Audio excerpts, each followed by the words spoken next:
le climat protégé grâce au commerce. Ouais, et on parle de politique mondiale, c'est très très rare qu'on aborde ce genre de sujet dans Avec Desi. C'est parce qu'il y a de la science derrière. Effectivement. Pourquoi certains accords environnementaux fonctionnent et d'autres pas du tout? C'est la question que s'est posée une équipe de recherche qui a décortiqué 647 traités internationaux portant sur tous les sujets environnementaux possibles. Déforestation, pêcherie, déchets dangereux, tout y est passé. Oui, sa conclusion est assez claire. La vertu ne suffit pas. Ce sont les clauses commerciales qui font respecter les engagements. Par exemple, le protocole de Montréal en 1987, il avait pour objectif de réduire et à terme d'éliminer certaines substances qui détruisent la couche d'ozone.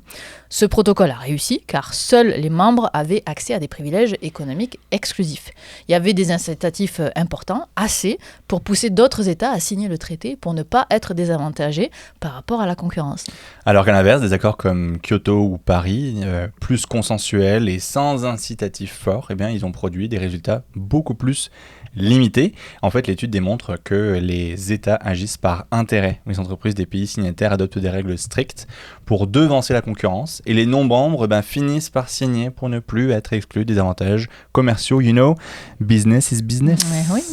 Un projet comme ça permet de donner une feuille de route concrète pour les futurs traités climatiques. Pour sauver la planète, il faut impérativement lier les objectifs environnementaux à des leviers économiques commerciaux puissants et concrets. Antopumon n'est pas vraiment surpris de cette Non, conclusion? pas vraiment. Encore fallait-il le démontrer dans une étude. Tout à fait.